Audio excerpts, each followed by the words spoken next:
Two of the most successful bounty hunters in the nation are back. This is real bounty hunting. This is finding someone that doesn't want to be found. In a battle of wits. The last time we had an encounter with him, he got himself buried in a closet, 2 shotguns, loaded. We got to be careful because this kid does know how to hide with guns. The next step is simple. Use them. You don't let me see your hands, I'm gonna put a bullet in the back of your head. They do whatever it takes. I have no problem with taking another life if they are intending to take mine. To bring wanted fugitives back to justice. He says he'd rather kill himself than go back to jail this time, huh? Stand right now. Hands up now! Do not move! None of these ever are routine, because routine will get you killed. Hands are up!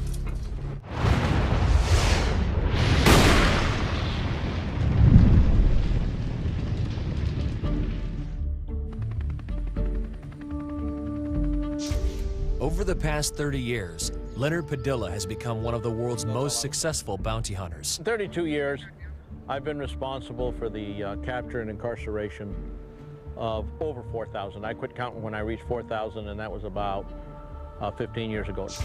Leonard has put his entire life into the business of finding wanted fugitives, but this hasn't come without sacrifice. All that talk about when you're in the bounty hunting business, you draw a lot of criticism because you neglect a large part of your family life and social life.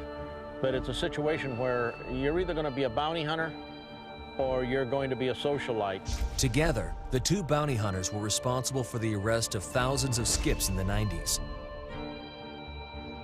Rob has recently forged his own career, which includes working away from Leonard on his own contracts. Today, Leonard and Rob face a full caseload. When someone is arrested, provided it's not a capital offense, they generally have the right to bail out of jail. The most common way is to hire a bail bondsman. If the defendant misses a court date, they become a wanted person. The bail bondsman hires bounty hunters to find and arrest the individual. Bounty hunters are not associated with law enforcement. Nonetheless, they have the right to follow wanted people across state lines, break and enter their homes, and arrest them at any time.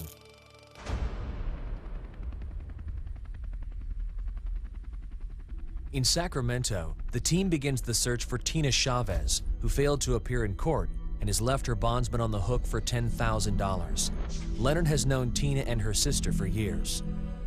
I've helped them sometimes when they were in need, and other times I've had to go put them in jail. I put her sister in jail probably half a dozen times in the past 30 years. It's a situation with people like Tina where they just kind of hope that the judge forgets about their situation, that the judge, the file gets lost somewhere, some clerk mislays it, and it goes away, and it's never heard from again. The team heads to Tina's address across the river in West Sacramento. Rob approaches the front door and sends Leonard around back.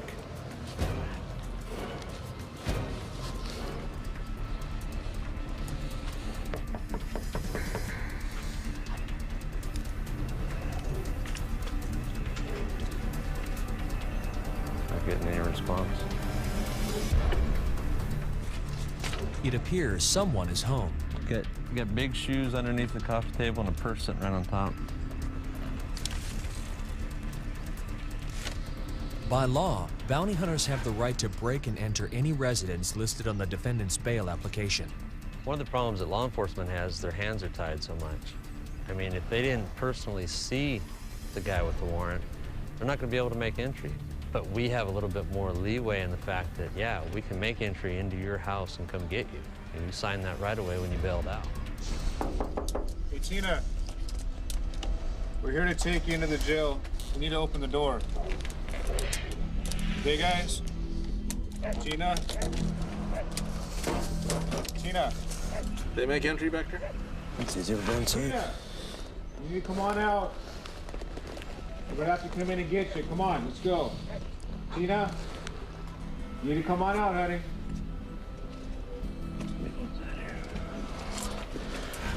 I'm gonna open the front door. I'll go with you. I'll go inside this way. Huh? On this side? I'll just go on with it.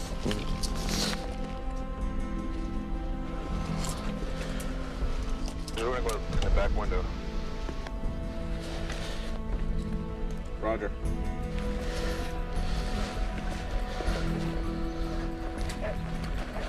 Tina, if you don't let me see your hands, I'm gonna put a bullet in the back of your head because I don't know if you got a gun or not.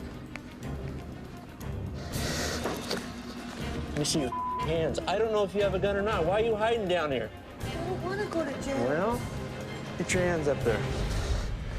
Put your hands behind your back. Put your hands behind your back till I get you cut. Everything's cool once I know, but I got somebody hiding underneath me. I get a little concerned. Rob found her under the desk. She's got her handcuffs on, so we'll probably come out the front door. Roger. Okay, let's go. Let's go. Anybody else in this house? No. Tina, do you know that you got a warrant issued for your attorney as well as Ricardo after all the help they gave you? Leonard, Hey, listen, Tina, I told you. I was never told of another Why didn't you answer the door right now? Because I knew you guys were coming. Rita told me. No, it's ridiculous. It's ridiculous, isn't it, Tina? Yeah, it is. Hey, anyhow, they're just gonna give you a new court date anyhow. They are. Yeah, I'm sure they're going to give me another warrant. Well, call Ricardo, he'll get you a new court date.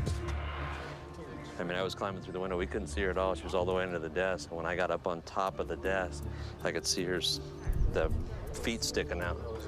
And so I was a little bit nervous because you don't know whether they're laying there with a gun or what they've got. Do you do yoga every day between 10 and 11 under the desk? Wait till I tell Ricardo. Leonard calls Tina's sister to give her the news. Oh, well, see, she was doing her yoga under the desk. She says she does. The reason she was under the desk is she does yoga every day between 10 and 11 under the desk. Don't worry about it. Don't get all nervous. Did you sign that thing? How am I going to sign? Well, can't you write with your foot? No. Oh, man, you threw my card on. Look at that. Beautiful. Well, the thing about Tina and her family, I've known them. I mean, they're just people that I know. And I think I'm as comfortable being around them as I am around anybody else because I know them, you know, and they know me. And she reaches up and gives me a kiss while she's handcuffed. She says I gave her a kiss. I told her I don't care. It doesn't matter. We kissed. The next morning, Rob and team member Art Battle set off on their own. They're on their way to Reno, Nevada to assist fellow bounty hunter Doug Lewis, who has a full caseload. It's like 7 in the morning up here in Reno. We came up here early so we can get a full day of helping them. In an industry where contacts are key, Rob finds value in lending a hand to other bounty hunters from time to time. The first case involves an individual who missed court almost 2 months ago. An informant recently agreed to show Doug where the defendant is living. Rob, Art, and Doug follow the informant to the address. He's taking us down there, and he's going to slow down and point in the driveway. We already know that it's the second trailer in on the left side of that driveway. The informant signals the bounty hunters by flashing his brake lights as he passes a trailer park.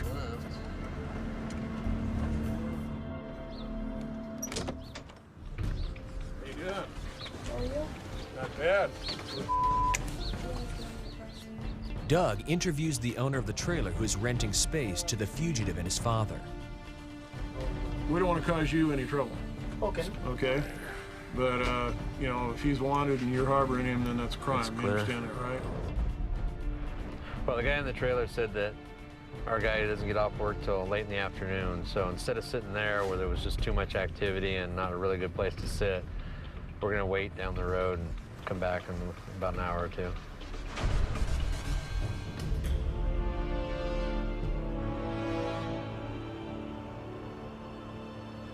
At 5:30, they revisit the trailer park to see if the fugitive has returned.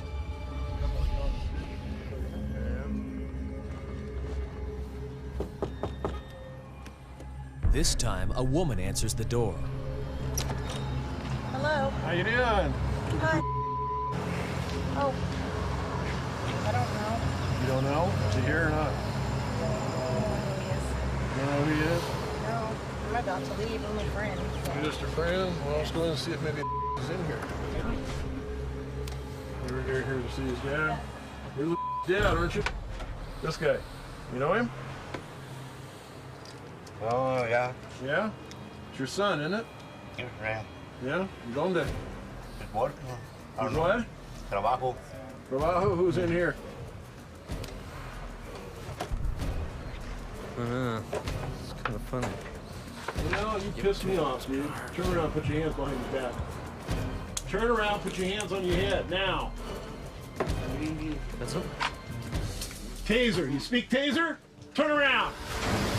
Coming up, the team struggles to put the wily fugitive in custody. Behind your back. Manos! Manos!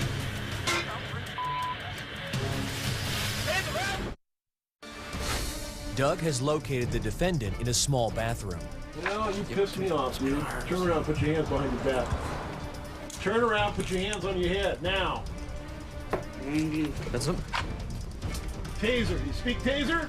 Turn around, now! Down!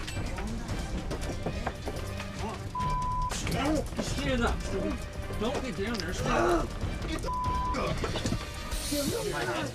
There you go, hook him up. Don't move. All right? You got his arms? Yeah, I got his arm. Here. Put your arms behind your back. Take this arm first. This arm here. Put it behind your back. Manos! Manos! Hands around! I got him. You got him? I got him. Okay, you got that one on? Okay, hold that one for a minute. I gotta move. Bring your arm back! Yep. Got him, he's hooked.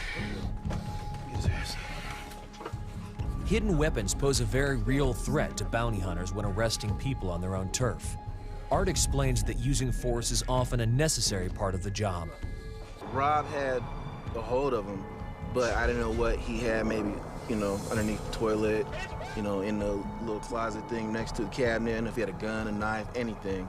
Well, in a situation like that, you know, the guy's not complying with Doug in the use of his taser. The area was so confined, obviously our first objective is to get him into a control hold and try to get control of the situation. Taser at that point, even though it's a great tool, it's hard to be effective in there. I mean, the possibility of injuring him or us is just too great in that small of a confined area. So it's a matter of getting him into a control hold and getting the cuffs on him. He fought the whole time until he was in handcuffs, and he fought all the way to the car, you know, resisting and trying to still do something. At that point, you just got to get him in the car and get out of there. The defendant is booked into Washoe County Jail, where he will await trial or bail out again.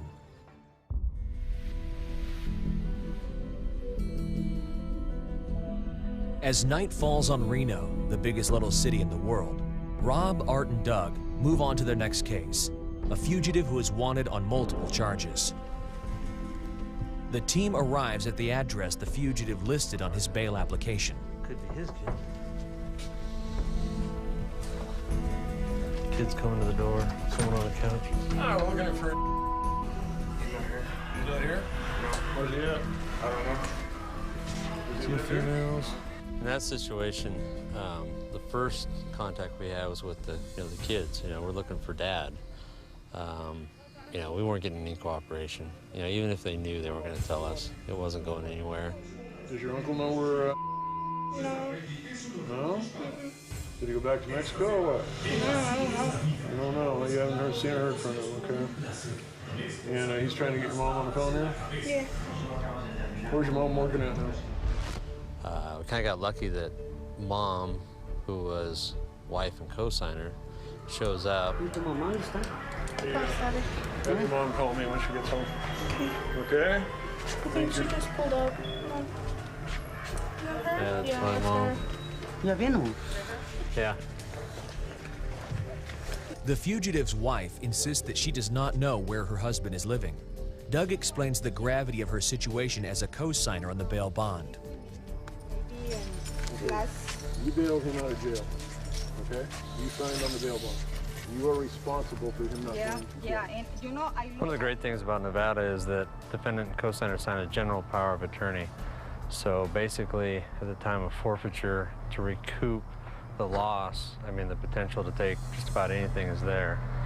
I've seen people lose their houses, their cars, their businesses, just because they were trying to cover up and not, you know, give up where the guy was. I would suggest you start spending some time locating. All right? I don't think that if you keep looking for him, that you're not going to be able to find him. In fact, I think that you probably got a pretty good idea where he's at. Doug informs the fugitive's wife that if she doesn't surrender the keys, he will call a tow truck. You're not going to give up the keys? Fine. Despite losing her car, the wife stays silent. Well, it sucks that, you know, apparently she's just not going to help us. You know, she would rather, you know, face losing her car and everything else than to put up with what might be coming from him if she did give up his location.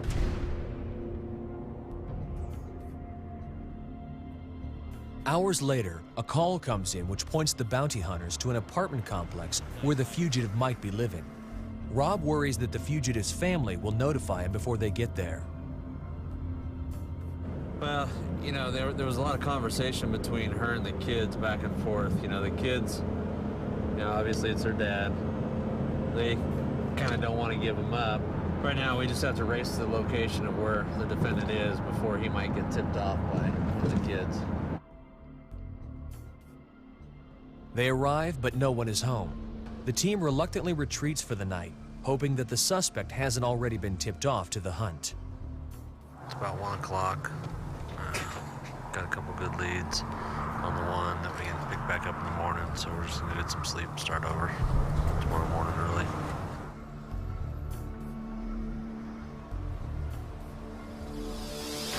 Coming up, back in Sacramento, Leonard faces down a man with a haunting past. The last time we had an encounter with him back in October, he got himself buried in a closet, 2 shotguns, loaded one of them, and a .40 caliber, fully loaded. Yeah, go ahead. While Rob continues to work the streets of Reno, Leonard has a case that he wants the whole team involved in back home. There's a situation where we have to go out and pick up the girlfriend of a guy that was involved in burglarizing my office back in October. I'm concerned about it enough to wait for Rob and the other guys to all get together to where we can take the full team out there instead of just 1 or 2 people going out and knocking on the door. At first light, the team in Reno makes another visit to the apartment complex. According to Doug, who is already standing by on scene, it appears the fugitive may be moving at this very moment. We're headed back to the apartment. There is a Hispanic male with a pickup backed up to the front door, pretty much moving out as we speak. It's not now a case of where he's home in bed sleeping and we're gonna come get him after a hard night of gambling. It's, hey, you guys are coming, I'm gonna get the heck out of here. So yeah, is he prepared now to shoot it out or fight with us or whatever? Yeah, that's all going through your mind at that point. Rob and Art rush in to assist Doug. What's your last name? What's your last name? Turn around, honey. Stand on your knees, you're under arrest. Failed to appear in court. Once inside the residence, Art realizes that they made it there just in time. You think he was getting ready to go? Oh, definitely. There's no friendship. He's boogieing. The team finds what they believe to be stolen merchandise, along with an assortment of weapons, drugs, and paraphernalia. It's a crack pipe, man. Smoking meth. We're gonna bring units here because we can't secure all this crap anyway. There's too much contraband for the bounty hunters to handle themselves. They call law enforcement. Anytime a situation becomes a public safety issue, you know, we have to get law enforcement involved, notify them, and let them do their job on that part. Our basic job is just as simple as, you know, the guy signed a contract to go to court, he failed to appear, didn't go to court, and now we have to go pick him up and put him in jail. And that's all we're there for. We're not there to give him new cases, make a fresh arrest. I mean, we're not law enforcement. We're there to pick him up and take him to jail. The police arrive and notify the bounty hunters that the fugitive is wanted for a far worse crime than they had been aware. So we decided to go ahead and let the PD come secure this place and do whatever they wanted. When they get here, they advise us that he's the suspect in a shooting 5 days ago, that he's wanted on 5 more warrants out of other counties that we didn't know about, as well as the shooting that happened last week. Rob is elated but also relieved that the arrest went down as well as it did. It feels great to get somebody off the streets like that. I mean, you know, PD is looking for him. This guy said he's been looking for him ever since the shooting. Obviously, he's dangerous, so he's now in custody. Yeah, but there again, it just goes to show that, you know, sometimes we don't know what we're grabbing at the same time. You know, we always got to be careful. Every single person can be a danger.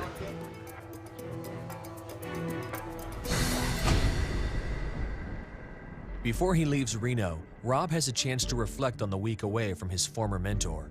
Rob spent 7 years in the 90s learning Leonard's approach.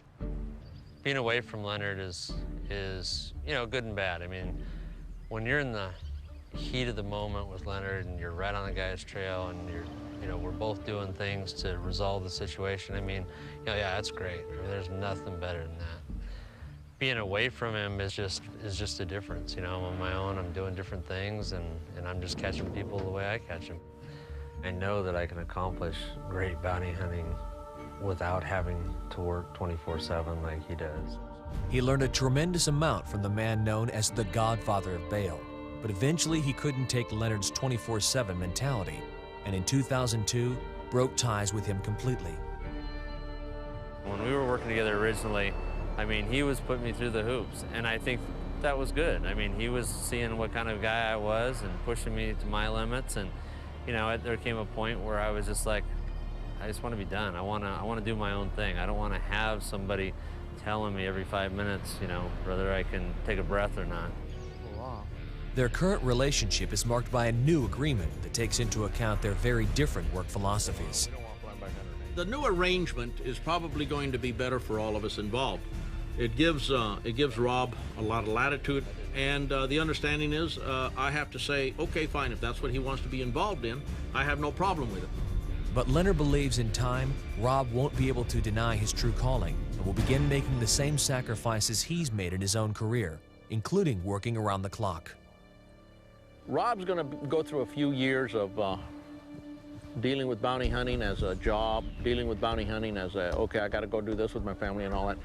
But he'll come around someday and say, I can get so much more done if I don't go to the, you know, the family function this Thanksgiving, or if I skip Christmas and catch a fugitive. Because the fugitives that you're looking for, the tough ones, they let their guard down during the holidays. And those are the things that are most important for a guy that says, yeah, family's important. I got to be there for Christmas. I got to be there for Thanksgiving. Well, it's the same thing for a fugitive. Family's important to a fugitive too.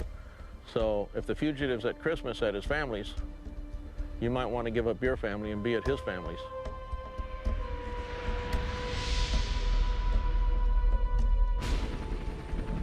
Rob and Art rush back to Sacramento in time to assist Leonard with a pressing case.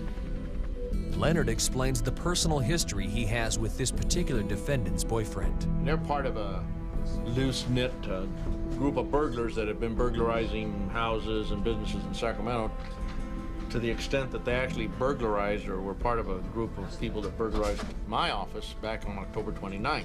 The burglars stole Leonard's guns, knives, and commemorative poker chips. He recovered the guns and knives days later, but the poker chips are still at large. Leonard warns the crew about his last encounter with the boyfriend. Billy himself, the last time we had an encounter with him back in October, he got himself buried in a closet, 2 shotguns, loaded one of them, and a .40 caliber, fully loaded. Now, I don't know whether he'd have used it or not. Kevin grabbed one of his buddies and used the guy for a shield and talked him out. So in that regard, we got to be careful, because this kid does know how to hide with guns. The next step is simple: use them.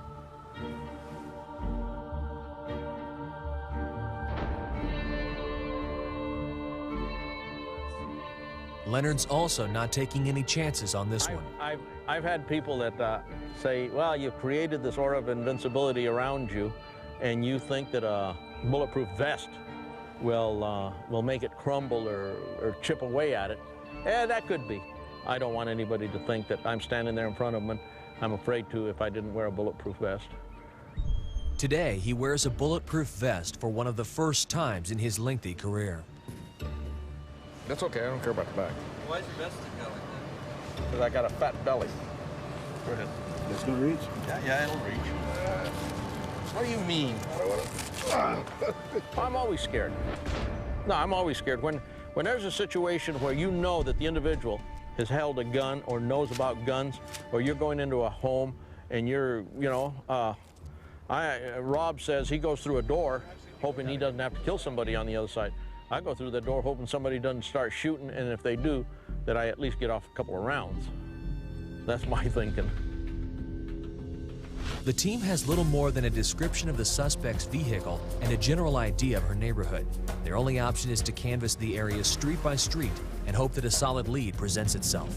We're gonna go out here to the street. We don't have exact numbers on the street, so we're going to be looking for the car that she's supposed to have, which is apparently a red Saturn. So the street's a pretty small street, not a whole lot of houses on it, and see if we can find this red Saturn. Rob combs the streets. Leonard and the crew check out an apartment complex where they believe the defendant is staying. Leonard is determined to put an end to this case. It does take on a personal note, not vengeance. It's still work, it's still getting paid to do it, but it's a situation where you definitely have to get out there and get the job done, specifically to send home a message, and that is, you're not going to burglarize me, and you're not going to jump bail on one of the agencies I work for. I didn't really appreciate or take kindly to that, because you just can't be the world-famous bounty hunter and being burglarized and not doing something about it. So it is personal in that regard. Tell you guys, honest truth, I work during the day and I'm here at night, and I don't normally see. But if they're here, she'll be able to tell. Okay, sure. Thank you much. The maintenance man points the team to the apartment manager, and she has good news. Yes, he's one of my tenants. How about his... It's in 2047. 2047? Yes. Well, no, it's not 2046. This guy 2047. lives... I'll show you. Coming up, it's payback time for Leonard and the crew. Open the door. Open the door, Billy.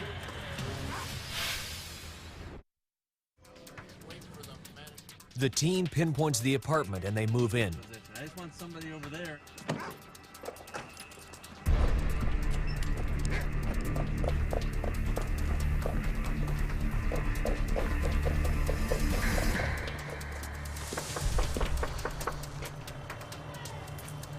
Open the door. Open the door, Billy. It's us again, Billy. Okay. I'm cool. Somebody else in here? Oh. Yeah. She's in there. Okay. Now, you know you got a warrant. No. Yeah, you got one. Okay, now, you're none of our business. She's the one that's on our bond. Okay. You're okay. We're gonna leave you here with a baby. Okay. Well, he probably thought I was coming to kill his ass for having ripped off my office. But that wasn't it. It was just because his woman didn't go to court. My job is to put fugitives back in jail. That's what I get paid for, and I jumped at that opportunity. You got a car?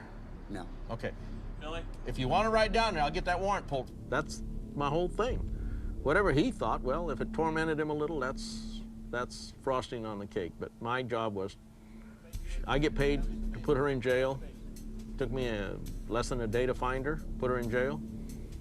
Yeah, that's all I do. That's what I do, and that's what I did. Billy? Come take the baby. The baby with the baby. Yeah, leave the baby here. Billy, take the baby.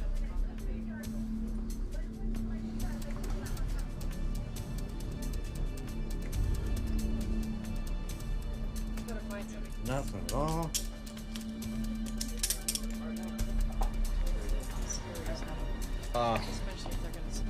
You got no guns in here, Billy? Yes, sir. Not since I got mine back, huh? With Billy Black, when you go into his apartment to arrest his girlfriend, and there's a brand new baby, and all of a sudden, you get to considering the baby's future. So maybe if you lend a hand to this individual, maybe helping him get a job or something like that will change that child's future. But the odds are stacked up against a little kid like that. Helping him get a job or something like that will change that child's future. Billy is unemployed and for the moment, a single parent. Leonard tells him he may be able to find him a job. You did me a favor. Well, I'm not doing you a favor. I mean, I'm doing it for your kid. You know? I know you are. You're a good man. No, I'm not. Yeah, you are. In my eyes, you are. I'm just steady. Get my chips back. The next day, Billy comes by the office for a visit. When we picked up, I asked Billy to come in because he had a misdemeanor that was citable, and I told him I'd help him get it cited. And I also told him, because he's got a cute little girl and all that, and so I told him, I said that I will get him a job. And I'm going to talk to him later on in the week or tomorrow and find out exactly what he's able to do. I'm definitely going to hook him up with a job, that's for sure. I think he's showing me a little bit of what I need to know about what encompasses being a man and an adult, and I've seen what it is like on the bad side of life, and he represents what I would think a man on the straight and narrow or on the good side of life would be. Good luck to you. Call me tomorrow afternoon. I will. I'll see if I have something for you by then. Thank you very much. Okay. Take care of the baby. I will. You baptized her yet? No. I'm gonna put him for godfather. we were shopping for a godfather. You got one. I think you just made it. Okay. This isn't the first time in Leonard's career that he's lent a helping hand to someone who has tried to harm him. There was some people that tried to kill him back in the 80s, 26 years ago. And as they started getting out of prison, the only guy that they could turn to for help getting a job or co-signing on a vehicle or borrowing some money was myself. I mean, eventually, they all came around at one time or another, and there was half a dozen of them involved in that plot. And at one time or another, they all came around and they all said, hey, can you give me a hand? Can you help me out here? Can you help me get a car or whatever it was? I got no problem with it. You know, it's just something they did. I'm just glad they failed. I'm glad they weren't successful. And I guess for that reason, I don't mind helping them out. Because obviously, if they'd have been successful, I wouldn't have been around to help.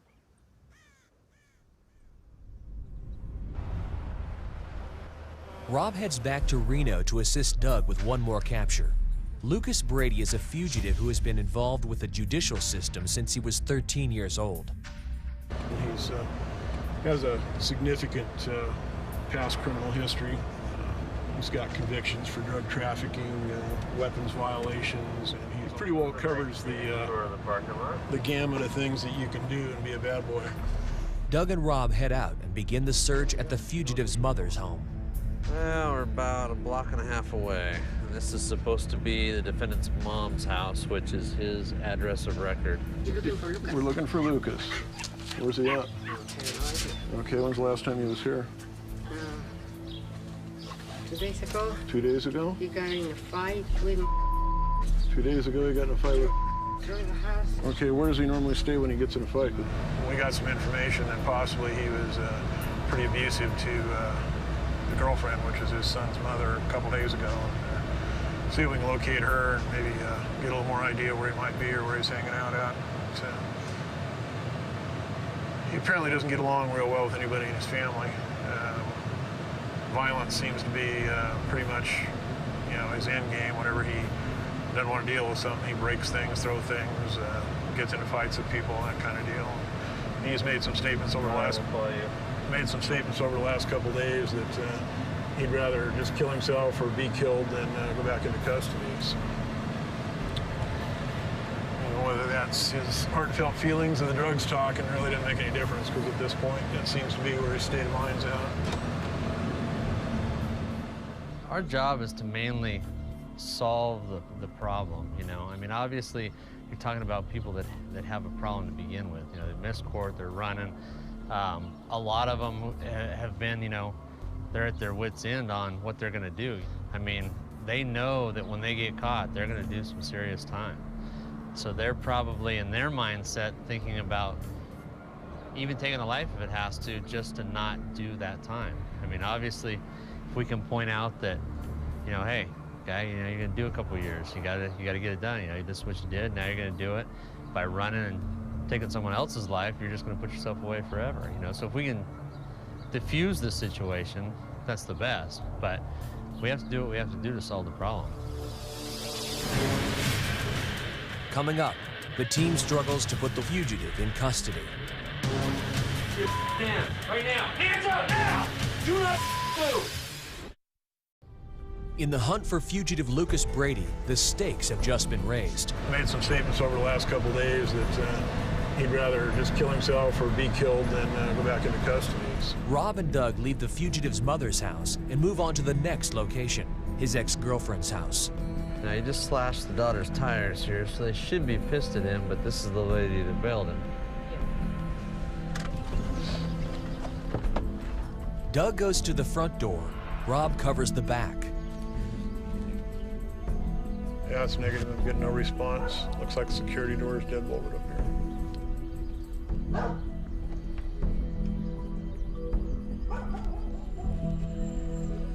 Oh, we got somebody coming home right now.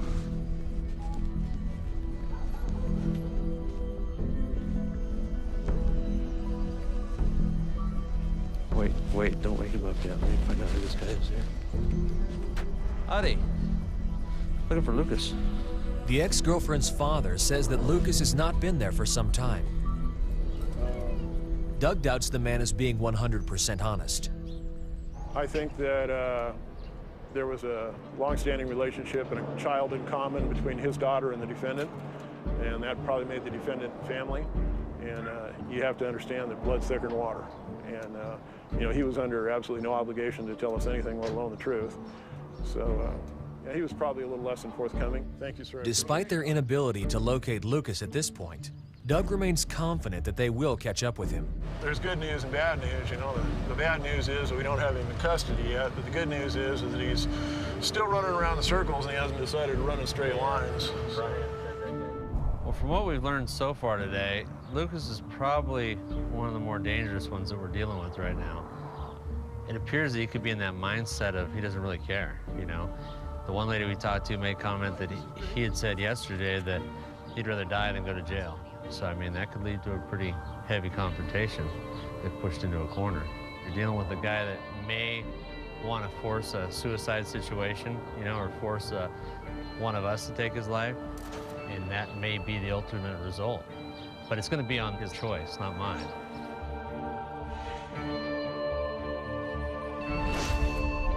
Hours later, the bounty hunters return to the house. Well, we're a couple blocks away from where we were earlier today. You know, we went there once, and he fed us a line that, you know, he hadn't seen him in a long time, but just because we go there one time doesn't mean that we won't come back and continue to come back until we catch him.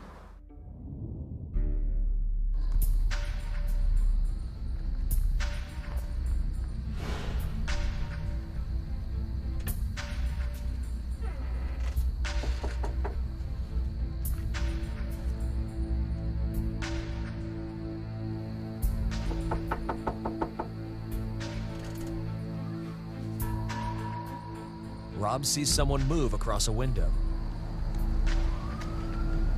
Someone's in the kitchen right now, so make sure you bang on the door when someone is in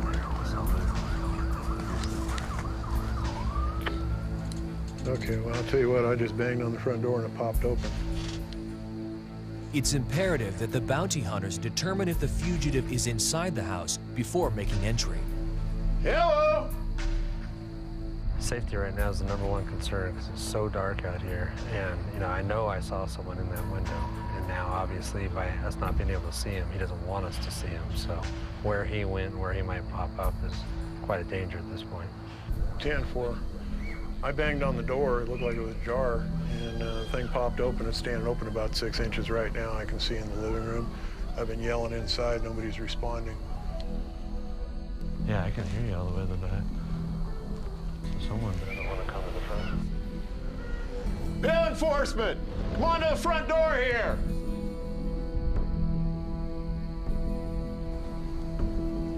You seen any movement at all? I can hear a TV or something going on in here.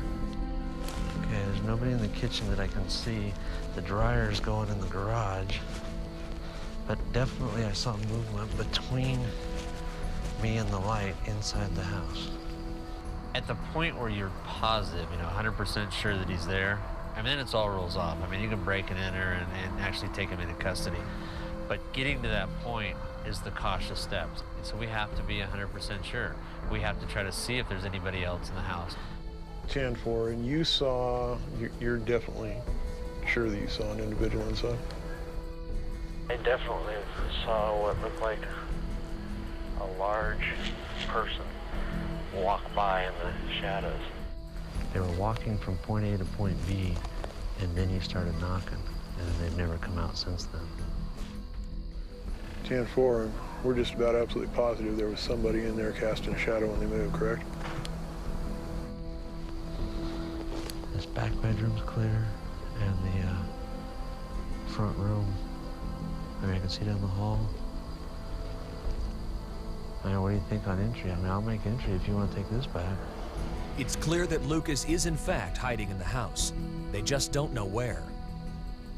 Well, at this point, I mean, I know I saw someone in that window, so I know there's someone in that house. And at this point, it's obvious they don't want to be seen or be found. It's a big game of hide and seek. So it's either our guy or, you know, we walked in on a burglary in progress or something. But either way, we're going to go in and find out who's in here, and someone's going to go to jail. Get in here, make yourself seen. See your hands right now. Hands up now! Do not move. On the ground. Lucas Brady, on the ground. Move! Down now. On the ground. All right. Put your hands behind your back one at a time. You got weapons on you right now?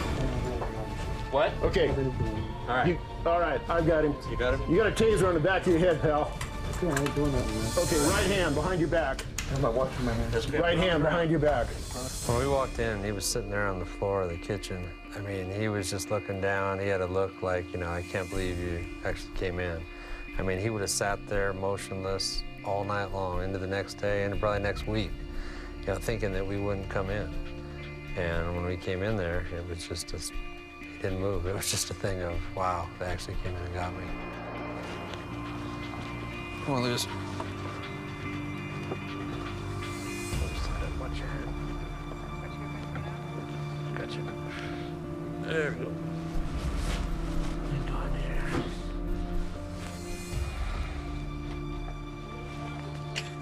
The job is done, and Lucas Brady will return to jail. A set of circumstances he has come to know all too well. He has spent much of his adult life in and out of jail. It's been my whole life. How old are you now? 27. How long have you been in trouble? Since I was 13. Ain't been out for Christmas for like 10 years. You know what I mean? Like, is any part of you like relieves at all?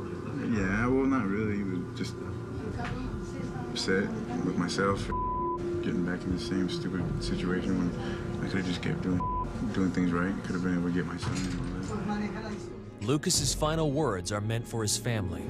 I love him, and I don't mean to be this way, and I wish I was a better father. I'm sorry things turned out this way.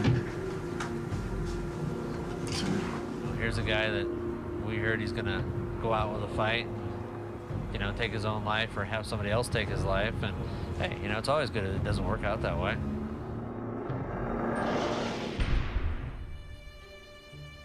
The week in Reno apart from Leonard has been a relief for Rob. Hey, the break from Leonard is always good. Even though the hours were long and hard up here, you know, I mean, Leonard's Leonard, you know, and a good day away from him is a good day. I think Leonard's at a point in his life where, I mean, he's done just about everything, you know. I mean, he has succeeded in all his captures. He's, you know, he's at that point where he doesn't have to get one more to prove what a success he is. And so I think he's comfortable, you know. He's in a really good part of his life. But Leonard feels there's one more elusive fugitive he'd like to catch. I wish that President Bush would see some talent in me and let me go over to Afghanistan and see if maybe, just maybe, with a couple people I could come up with some ideas on picking up bin Laden. He's just another guy that's hiding. And he's easier to find because he's got a whole lot of people that know where he's at. People we're looking for sometimes only have one or two people that know where they're at. He's got hundreds, if not thousands, of people that know where he's at. There's no such thing as a high-end individual running versus a low-end individual running. Running is running. Even if a guy's got all the money in the world that he has access to, he's still running. He still has people that know where he's at, and he still has people chasing him. I've always said the hardest person in the world to find is the guy that just stays home and doesn't go anywhere. And the godfather of bail is confident that he could find the world's most wanted fugitive. You think you could find bin Laden? Yeah.